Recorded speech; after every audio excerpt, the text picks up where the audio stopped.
Nossa satisfação está em estar na presença dEle, aquele que vive e reina. Aleluia. Glória a Deus. Aquele que é digno. Aquele que é digno. Aleluia. Desfrute um instante mais da presença do Senhor.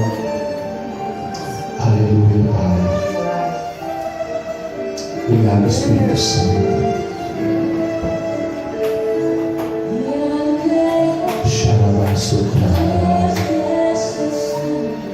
Senhor, nós viemos nos encontrar contigo nessa noite, Senhor. Tu és o motivo, Tu és a causa. É por Tua causa que viemos, Senhor. Sim, Pai. Venha estar o nosso espírito nessa noite, Senhor. Venha nos pegar por dentro, Senhor. Meu Deus, todas as prisões que nos impedem de desfrutar da Tua presença, de desfrutar da Tua face, Senhor. Toda mentalidade religiosa, Pai, nós levamos cativos agora, Senhor. Levamos cativos a cruz de Cristo, Senhor. Queremos Te adorar, Pai. Queremos Te adorar, Senhor. Queremos beber do Teu vinho, Senhor. Queremos beber do Teu vinho, Senhor.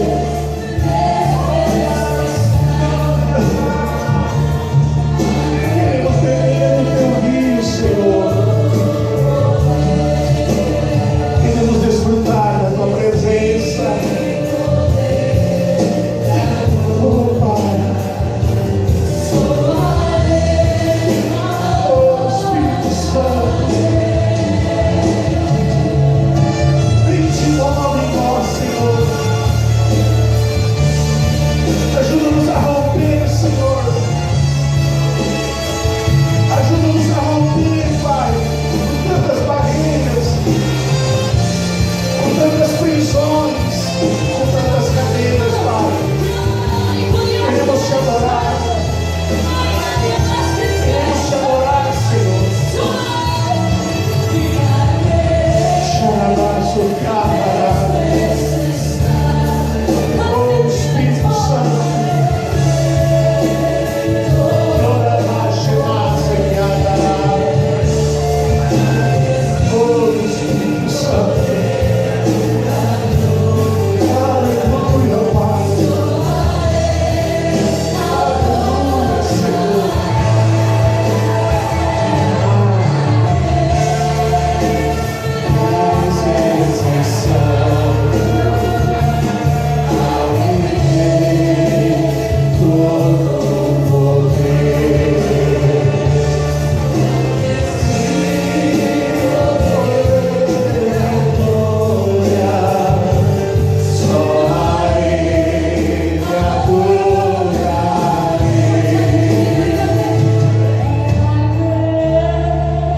Aqui é 3 vezes santo.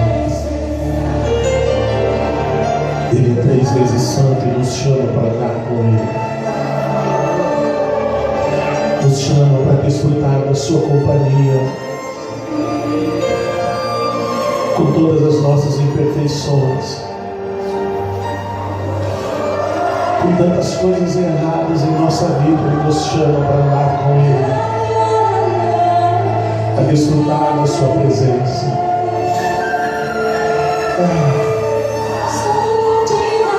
Obrigado, Pai. Aleluia. Glória a Deus. Nós vamos abrir a palavra de Deus. Evangelho de João, no capítulo 1.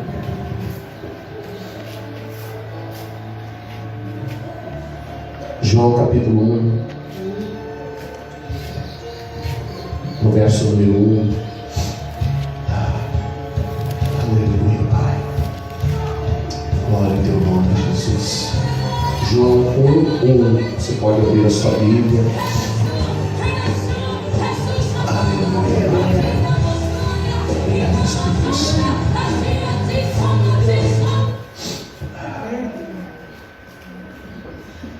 No princípio era o Verbo, e o Verbo estava com Deus, e o Verbo era Deus. Ele estava no princípio com Deus. Todas as coisas foram feitas por intermédio dele, e sem ele nada do que foi feito se fez. Verso 14. E o Verbo se fez carne e habitou entre nós, cheio de graça e de verdade, e vimos a sua glória, glória como do unigênito do Pai. Amém? Deixe marcado aí na sua Bíblia. Nós hoje nos reunimos para celebrar o culto de Natal, vamos dizer assim. Eu não vou entrar na questão de que este não é o dia, de que essa não é a data. Não vou entrar na questão de por que foi escolhida essa data. Lá em Santa Catarina, onde nós moramos por 13 anos, nessa época, eles nem falam de Papai Noel. Nessa época eles falam do Nicolau, porque para eles, em sua maioria tem origem alemã, eles falam do São Nicolau. Então nós não vamos entrar nessa questão. Não vou entrar nessa questão se deve comemorar agora, se não deve, por que deve, por que não deve. Mas eu quero falar do que seria então o dia de Natal, o que se comemora então no dia de Natal.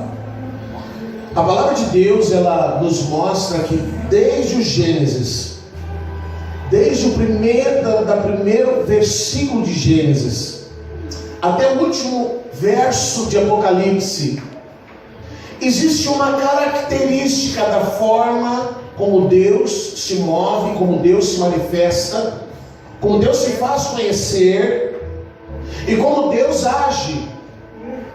Existe uma característica, e as Sagradas Escrituras nos mostram que a forma que Deus age, a forma como Deus se move é exatamente através de sua palavra. Deus é um Deus de palavra, tanto no sentido daquilo que Ele fala, como no sentido daquilo que Ele mandou escrever. As Sagradas Escrituras dizem que Deus vela para cumprir a sua palavra. Existe um poder muito grande quando Deus libera uma palavra. Existe um poder, uma força, uma unção muito grande, um poder criativo quando Deus diz alguma coisa. E nós podemos olhar o livro de Gênesis, no capítulo 1. Gênesis, no capítulo 1, nós vamos ver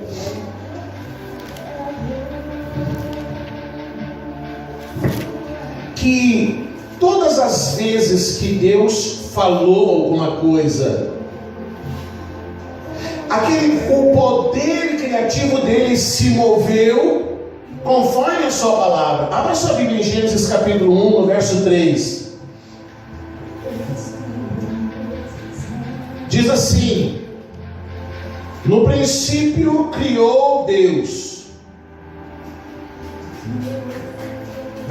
Capítulo 1, verso número 1. No princípio criou Deus o céu e a terra.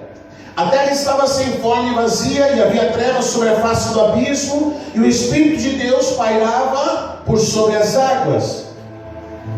E disse Deus. Então nós vamos ver 1, 2, 3, 4, 5, 6, 7, 8 vezes nesse capítulo 1.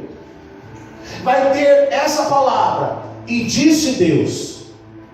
E disse Deus. No verso 3 diz: e disse Deus, haja luz, e houve luz. A palavra começa dizendo: havia trevas sobre a face da terra, sobre a face do abismo. E quando Deus diz, haja luz, a palavra diz que imediatamente ao término da palavra que Deus liberou, imediatamente a luz surgiu. E é muito interessante, e os teólogos conversam muito sobre esse verso. No verso 3, haja luz e houve luz. E a luz começou a existir, porque essa luz que começou a existir não é a luz do sol, e também não é a luz da lua, porque eles foram criados depois. Deus disse: haja luz, e houve luz sobre toda a terra. Depois, a palavra diz no verso 6, e disse Deus. Mais uma vez Deus vai dizer alguma coisa. Mais uma vez Deus vai liberar uma palavra. E disse Deus: haja firmamento no meio das águas, e separação entre águas e águas. Então disse Deus que haja no meio da água uma divisão para separá-la em duas partes. E aqui novamente no verso 7 diz assim: e fez pois Deus o firmamento em separação entre as águas debaixo do firmamento e as águas sobre o firmamento. Então Deus foi dando ordens, Deus foi dizendo, Deus foi falando. E cada vez que Deus falava, o seu poder criativo se movia. Cada vez que Deus dizia alguma coisa, era como se as ordens fossem dadas, e toda a criação dos céus, ela se movia, todas as criaturas do céu, toda a eternidade, todos os seres angelicais, todo o poder criativo de Deus entrava em ação quando Ele falava, quando Ele dizia alguma coisa. O verso 9, ele diz: e disse também Deus: ajuntem-se as águas debaixo dos céus num só lugar, e apareça a porção seca. E assim se fez. A porção seca Deus chamou terra, e o ajuntamento das águas, mares. Então a palavra diz que quando Deus começou a criar todas as coisas, a terra era sem forma e vazia, havia um caos sobre a terra. Então Deus começou a dizer: faça isso, aconteça desse jeito, faça-se dessa forma, faça-se desse jeito. E todas as coisas foram acontecendo conforme Ele dizia. O verso 11 diz: e disse Deus. Então vimos que Ele primeiro separou a terra, Ele primeiro separou as águas, e agora Ele dá uma ordem para que a terra produza e para que a água produza. E disse: produza a terra relva, ervas que deem semente e árvores frutíferas que deem fruto, segundo a sua espécie, cuja semente esteja nele sobre a terra. E assim se fez. A terra, pois, produziu relva, ervas que davam semente segundo a sua espécie, e árvores que davam frutos, cuja semente estava nele conforme a sua espécie. E viu Deus que era bom. E assim nós vamos vendo o verso 14: e também disse Deus: haja luzeiros no firmamento, para fazerem separação entre o dia e a noite, e sejam eles para sinais, para as estações, para dias e anos. Então Deus criou a luz, Deus criou a lua, Deus criou o sol, e Deus colocou uma forma de que a lua e o sol pudessem estabelecer as estações. Não foi o homem quem disse: agora é inverno, agora é sol, agora é verão, agora é primavera, agora é outono. Quem estabeleceu as estações foi Deus. Lá atrás, há milhões de anos atrás, Deus disse: haverá uma divisão entre as estações, e o sol e a lua vão administrar e vão organizar todas essas coisas. Foi Deus com seu poder criativo, com seu poder de palavra. O verso 20 diz: e disse também Deus. Novamente, Deus falou, Deus disse, a palavra de Deus. Povoem-se as águas de enxames de seres viventes, e voem as aves sobre a terra, sobre o firmamento dos céus. Criou, pois, Deus os grandes animais marinhos e todos os seres viventes que rastejam, os que povoam as águas segundo as suas espécies, e todas as aves, e isso segundo as suas espécies. E viu Deus que isso era bom, e Deus os abençoou, dizendo: sede fecundos, multiplicai-vos, enchei as águas dos mares, e aqui na terra se multipliquem as aves. Então toda vez Deus falava, e cada vez que Deus falava, alguma coisa acontecia. Cada vez que Deus liberava uma palavra, o poder criativo entrava em ação. O verso 24: então disse também Deus: produz a terra seres viventes conforme a sua espécie, animais domésticos, répteis, animais selváticos segundo a sua espécie. E assim se fez. Até que chegou o verso 26. E agora Deus, Ele não vai fazer sozinho. Deus, o Pai, não vai criar sozinho. Nós vemos ali no primeiro verso que a Trindade está presente. A Trindade, ela é manifestada desde o primeiro verso. Mas agora, Deus, o Pai, que vinha criando todas as coisas sozinho, no verso 26 ele diz: e também disse Deus: façamos o homem. Agora há uma decisão do Pai, do Filho e do Espírito Santo: façamos o homem. E fica muito claro que toda vez que Deus falou alguma coisa, toda vez que Deus disse alguma coisa, toda vez que Deus liberou uma palavra, aquilo que Ele liberou, assim se fez. Você lembra que quando o povo de Israel estava às margens do Mar Vermelho, e eles estavam apavorados porque os egípcios vinham atrás deles, e eles ficaram ali orando e chorando e dizendo: nós vamos morrer aqui, nós vamos morrer aqui. E Moisés começou a falar com Deus: Senhor, o que vamos fazer, o que vamos fazer? Então Deus responde para Moisés: por que vocês estão orando? Diga ao povo que marche. Mas eles estavam diante do mar. Mas Deus disse: marche, andem. Então, quando eles tomaram a decisão de fazer conforme a palavra que Deus liberou, o mar se abriu. O mar se abriu e eles puderam atravessar em terra seca. Então, queridos, Deus é um Deus de palavra. Deus é um Deus de palavra. Deus se move através da sua palavra. Por isso que eu sempre falo que quando nós vamos orar, nós não podemos fazer uma oração almática, querer pegar Deus pelas nossas emoções e dizer para Ele: Deus, eu estou sofrendo, o Senhor não se importa. Você lembra que quando os discípulos abordaram Jesus no mar da Galileia, eles foram abordar Jesus e eles foram fazer um pedido emocional: o Senhor não se importa que a gente está morrendo? E Jesus disse: para de falar, vocês são homens de pouca fé. Porque Deus só vai agir através da sua palavra, aquilo que Ele falou. E quando nós quisermos falar alguma coisa com Deus, não adianta nós chegarmos diante dEle e expressarmos emoções.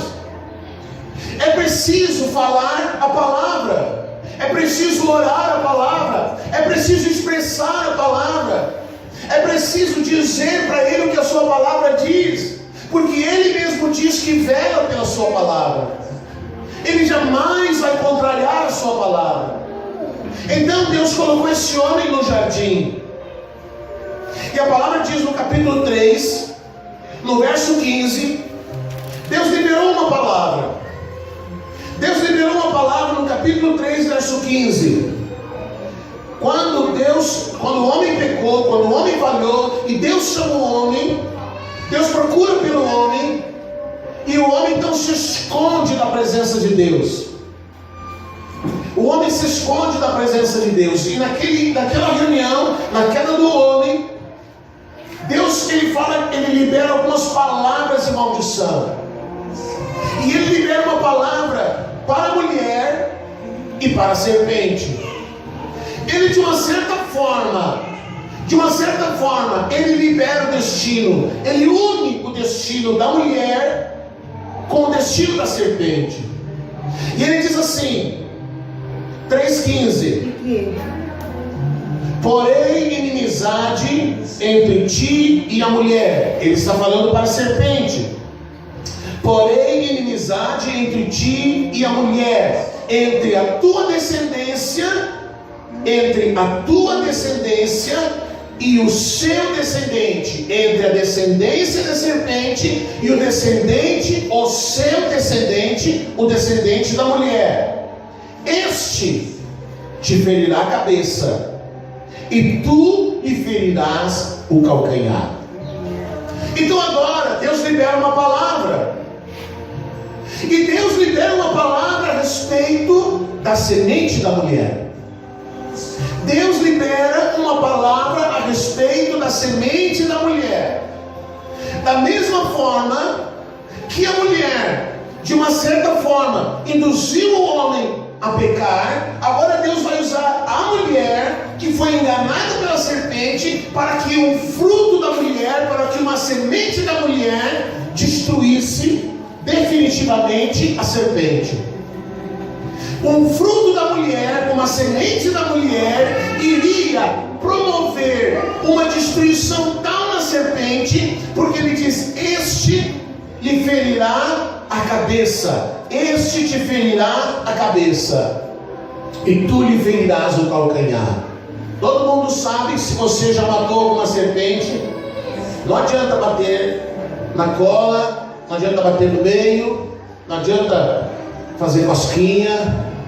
Você tem que dar um golpe na cabeça.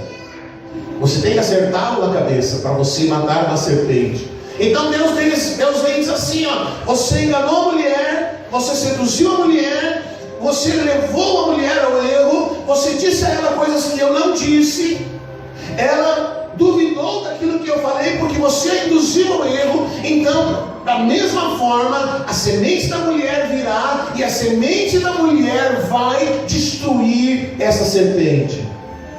Amém? Então Deus liberou essa palavra. De quem Deus estava falando? Jesus. De Jesus. Deus estava falando de Jesus. Depois dessa palavra que Deus liberou, e até o cumprimento dela, passaram-se 4.000 anos. 4.000 anos, até que Jesus veio. Mas nesses 4.000 anos, de tempos em tempos, Deus levantava um profeta e liberava uma palavra a respeito da semente da mulher. Ele liberava uma palavra a respeito deste homem, desta semente da mulher que viria para destruir a serpente. E você sabe que todas as vezes que homens se levantaram, todas as vezes que Deus levantou algum homem, todas as vezes que Deus ergueu algum homem, a serpente se levantou para destruir esse homem. A serpente se levantou para que aquele homem fosse destruído.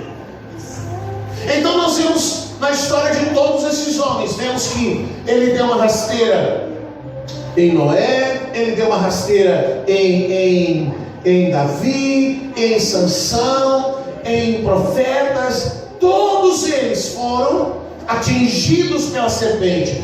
Todas as vezes que um homem se levantava, então o inimigo se lembrava daquela palavra. Deus disse que enviaria a semente da mulher, e que a semente da mulher me destruiria. Então toda vez que um homem se levantava, ele tentava destruir esse homem.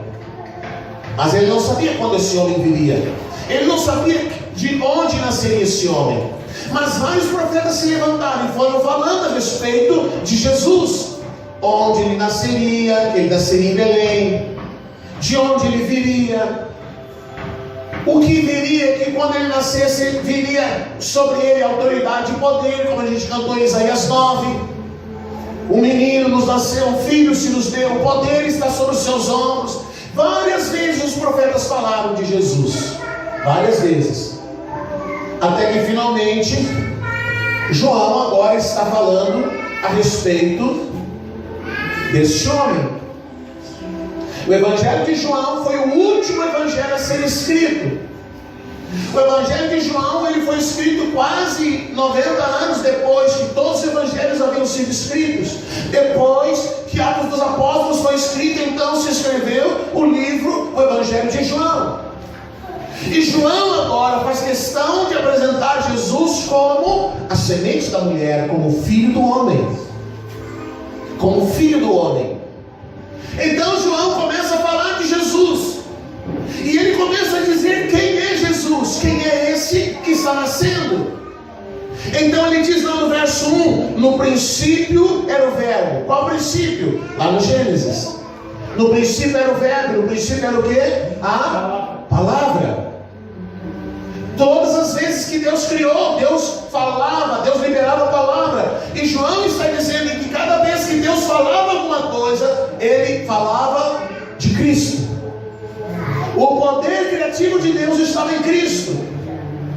Então ele diz, no princípio era o verbo, e o verbo estava com Deus. No princípio era Cristo, e Cristo estava com Deus. E depois ele diz, e o verbo era Deus. Cristo era Deus.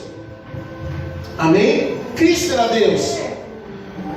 Ele estava com Deus no princípio. Todas as coisas foram feitas por intermédio dele. Mas Deus criou todas as coisas através do que? Da palavra. Deus falava e o poder criativo era liberado. Cada vez que Deus falava, o poder criativo de Deus, Cristo, se movia para realizar o que Deus queria. Então diz lá o verso 3, todas as coisas foram feitas por intermédio dele, e sem ele, nada do que foi feito se fez. Agora o verso 14. O verso 14 diz, e o verbo, ou a palavra, ou Cristo, ou Deus, e o verbo se fez carne e habitou entre nós, cheio de graça e de verdade, e vimos a sua glória, glória como do unigênito do Pai. Agora, o verbo que se fez carne, Deus se fez carne. Mas os tradutores dizem que a tradução certa para esse verso 14 seria, e o verbo se fez carne e tabernaculou entre nós. O entendimento dessa palavra, ela remonta quando Deus mandou o povo de Israel construir um tabernáculo. Você lembra?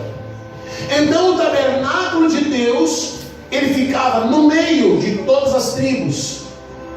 Eram 12 tribos, e as 12 tribos ficavam colocadas, organizadas à volta do tabernáculo. Então Deus vinha e descia com a sua glória no tabernáculo. Amém? Ele descia com a sua glória no tabernáculo, e a glória de Deus se movia no tabernáculo. Você está entendendo?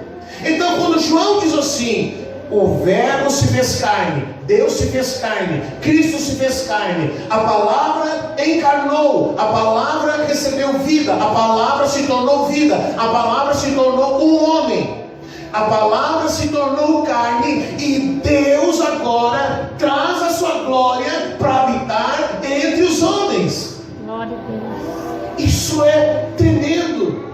Não é mais um tabernáculo, não é mais um tabernáculo de couro, não é mais um tabernáculo feito pelos homens, mas Deus traz a sua glória através de um homem chamado Cristo.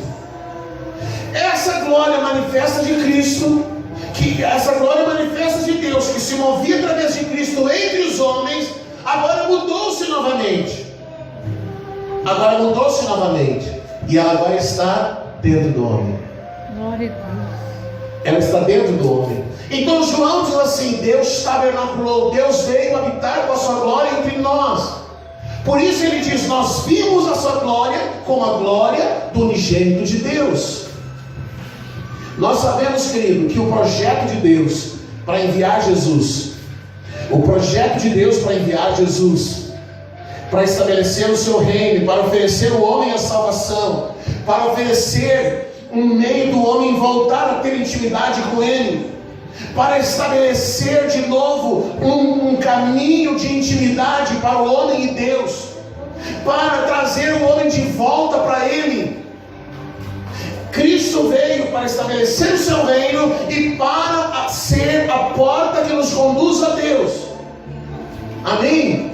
Ele é a porta que nos conduz a Deus. Nós sabemos que a sua morte foi a chave para que nós pudéssemos entrar no seu reino. Nós sabemos que se Jesus não morresse, nós não seríamos salvos. Se Jesus não morresse como Ele morreu, nós não seríamos salvos. Mas para que Ele morresse, e Ele veio como homem, Ele precisava nascer. Porque todo homem que nasce, um dia vai morrer. Um dia vai morrer. Semana passada eu estive lá no velório do genro da irmã Gessi, e uma morte trágica, inesperada. O rapaz saiu, foi pro baile, e lá houve uma briga, um desentendimento. Ele foi atrás e acabou levando, não sei, 2, 3 tiros na cabeça, morreu. E a família muito chocada, porque o rapaz não estava doente, o rapaz não estava bem. Saiu e não voltou mais. Saiu e a família teve que buscar o seu corpo para sepultá-lo. E eu estava dizendo naquele dia que existem muitas incertezas quando uma criança nasce, quando uma mãe pega o seu filho no colo. A Miriam pegou lá o Inácio quando nasceu. Cada um de vocês pegaram o seu filho. E aí você olha para aquela coisinha pequenininha e existem muitas incertezas. Você fica olhando e você fica: o que vai ser desse meu filho? O que vai ser esse meu filho? Qual será o seu destino? Existem muitas incertezas. Vai ser uma pessoa boa? Vai ser uma pessoa ruim? Vai ser um homem de bem? Vai fazer alguma coisa em favor da sociedade, do mundo? Vai inventar alguma coisa? Vai ser um músico? Vai ser um profeta? Vai ser um pastor? O que ele vai ser? Mas uma coisa é certa: se Jesus não vier, todos os que nasceram vão morrer. Todos que nasceram vão morrer. Todos. Uns antes, outros depois. Uns pequeninos. Já tive o desprazer de sepultar bebezinhos recém-nascidos, e também de sepultar pessoas idosas, de acompanhar famílias numa perda tão grande como essa. Todo homem que nasce um dia vai morrer. E é verdade que por nossa escolha ninguém morreria. Mas a palavra de Deus diz: lembra-te, homem, que você é pó, e ao pó você vai tornar. Nós podemos viver, queridos, como se nunca fôssemos morrer. Nós podemos nos ocupar de todas as coisas da vida e viver como se nunca fôssemos morrer. Mas a palavra de Deus, ela nos diz: lembra-te que tu és pó, e ao pó você vai tornar. Mais cedo ou mais tarde nós vamos nos encontrar com a morte, a menos que Jesus venha. A menos que Jesus venha, aí nós estamos livres de viver a morte. Mas se Ele não vier, se Ele se demorar, nós vamos enfrentar a morte. Então, para que Jesus pudesse morrer, para que Jesus pudesse ser crucificado, para que Jesus pudesse ressuscitar, para que Jesus pudesse completar o seu ministério, Ele teve que nascer. E o nascimento de Jesus, então, foi o início desse projeto tremendo de Deus. E isso foi tão glorioso que Lucas no capítulo 2, se você, eu até não anotei o verso aqui, mas abre em Lucas no capítulo 2. Lucas capítulo 2. Queridos, quando Jesus nasceu, Lucas capítulo 2, ele conta o nascimento de Jesus. Lucas capítulo 2, verso 1. Naqueles dias foi publicado um decreto de César Augusto, convocando toda a população do império para recensear-se, ou seja, ele queria contar a população. O primeiro recenseamento foi feito quando Quirino era governador da Síria. Todos iam alistar-se, todos tinham que ir na sua cidade de origem, a sua cidade natal.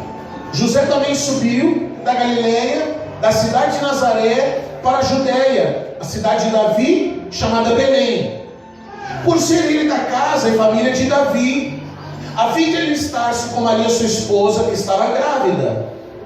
Estando eles ali, quando eles finalmente chegaram, uma viagem longa, atravessando o deserto, atravessando eles o deserto, a gente lê essas coisas, a gente pensa, alguém me chamou para ir a Porto Alegre, você pega, vai, e você tem rio, tem árvore, tem sombra, tem não sei o que, lugar de repouso, lugar de descanso. Mas quando se fala de Israel, querido, você tem que imaginar que tudo é deserto, muito pouca água, tudo é deserto, tudo é muito precário, é um solo arenoso, pouquíssima água.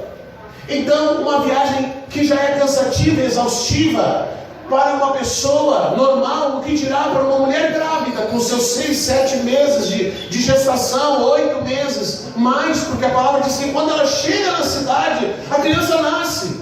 Então ela já está no final da sua gestação, quando essa viagem acontece. Ela chega na cidade, e aí diz o verso 6: estando eles ali, aconteceu completar-se os dias, e ela deu à luz ao seu filho primogênito, enfaixou-o e o deitou numa manjedoura, porque não havia lugar para eles na hospedaria. Então eles chegaram na cidade, a cidade estava cheia, havia gente de todo lugar, porque eles voltaram à cidade de origem, famílias e mais famílias, ninguém mais tinha um lugar para hospedar ninguém, nenhuma pessoa, não importava que fosse ela, uma mulher grávida. E naquela noite, hospedados numa estrebaria, lá nasceu Jesus, numa estrebaria. E eu já falei aqui uma vez que hoje as mães vão para o hospital, num lugar totalmente esterilizado, os médicos, enfermeiros, tudo esterilizado, tudo muito limpo, tudo muito cuidado, e assim mesmo às vezes ainda pega uma super bactéria, mesmo assim ainda fica doente. Agora você imagina uma mulher dar a luz a um bebezinho numa estrebaria. Estrebaria, por mais limpo que seja, não é limpo, e Jesus nasceu numa estrebaria, então não tinha lá uma cama box, não tinha lá nenhum conforto.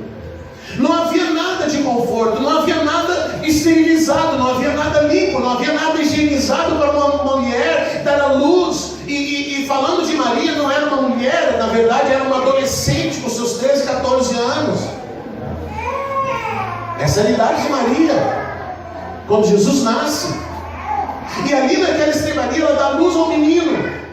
E então ele é envolto em faixas, e ela não tem um berço para colocar Jesus, e eles ajeitam uma cama num coxo. Aqui diz uma manjedoura, mas aqui no sul diz um coxo, um lugar onde os animais comem. E ali ele foi colocado, e ali ele foi deitado ali. Mas naquela noite, no verso 8, agora os céus vão celebrar o nascimento de Jesus. Havia naquela mesma noite, naquela mesma região, pastores que viviam nos campos e guardavam o seu rebanho durante as vigílias da noite. E um anjo do Senhor desceu aonde eles estavam, e a glória do Senhor brilhou ao redor deles. Então é de noite, eles estão cuidando das ovelhas, na noite fria do deserto de Israel. Ele viu o seu anjo agora para noticiar o nascimento de Jesus. Deus enviou o seu anjo para noticiar o nascimento de Jesus, para noticiar que o Verbo se fez carne. Eles guardavam o seu rebanho durante as vigílias da noite. O anjo do Senhor desceu aonde eles estavam, e a glória do Senhor brilhou ao redor deles, e ficaram tomados de grande temor. E o anjo, porém, lhes disse: não temais, eis que eu vos trago uma boa nova de grande alegria, que será para todo o povo. É que hoje vos nasceu na cidade de Davi, em Belém, o Salvador, que é Cristo o Senhor. E isto vos servirá de sinal: vocês vão encontrar a criança envolta em faixas, deitada numa manjedoura. E subitamente apareceu com um anjo uma multidão da milícia celestial, louvando a Deus e dizendo: glória a Deus nas maiores alturas, e paz na terra entre os homens a quem Ele quer bem. E ausentando-se deles os anjos para o céu, diziam os pastores uns aos outros: vamos até Belém e vejamos os acontecimentos que o Senhor nos deu a conhecer. E foram apressadamente, e acharam Maria e José e a criança deitada numa manjedoura. Amém? Então, quando Jesus nasceu, Deus criou toda uma estratégia de marketing, de divulgação. Os anjos foram lá, divulgaram o nascimento de Jesus, porque agora o que estava acontecendo, querido?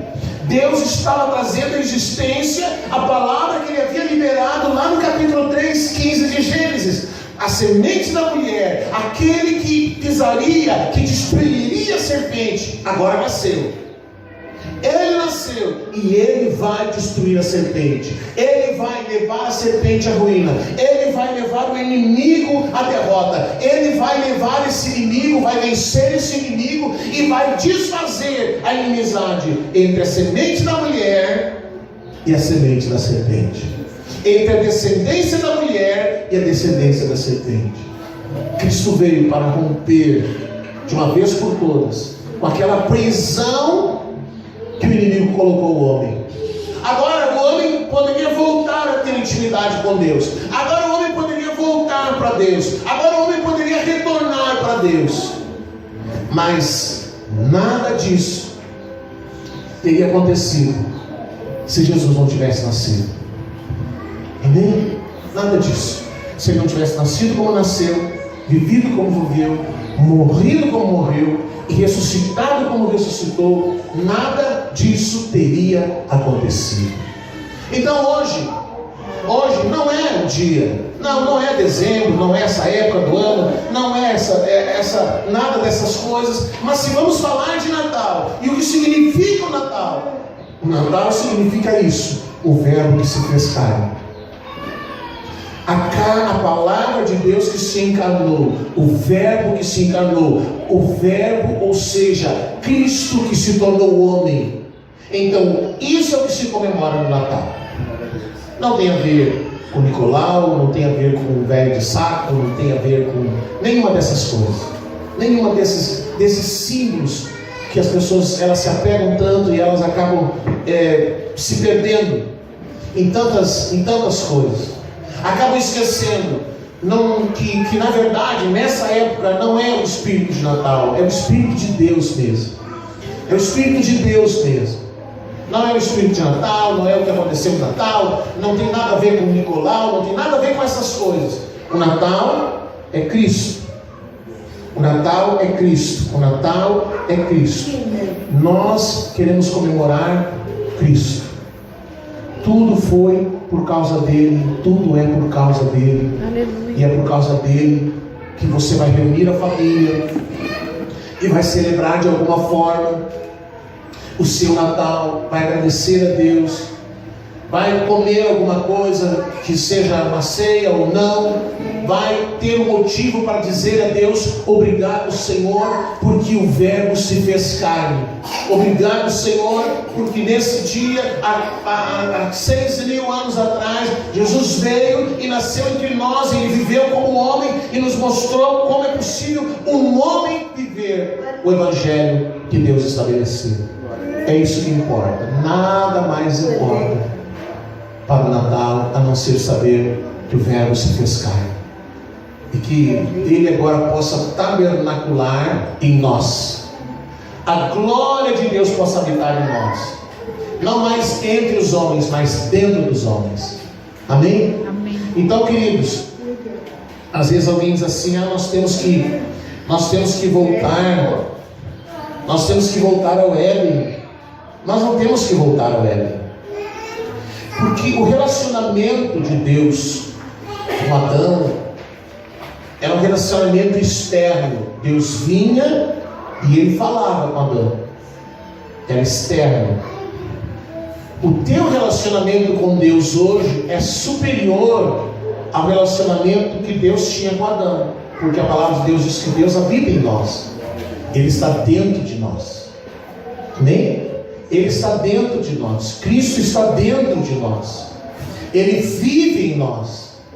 Então nós não precisamos voltar ao Éden, nós precisamos voltar à inocência, nós precisamos voltar à origem, à adoração, a andar com Deus e a viver com Ele.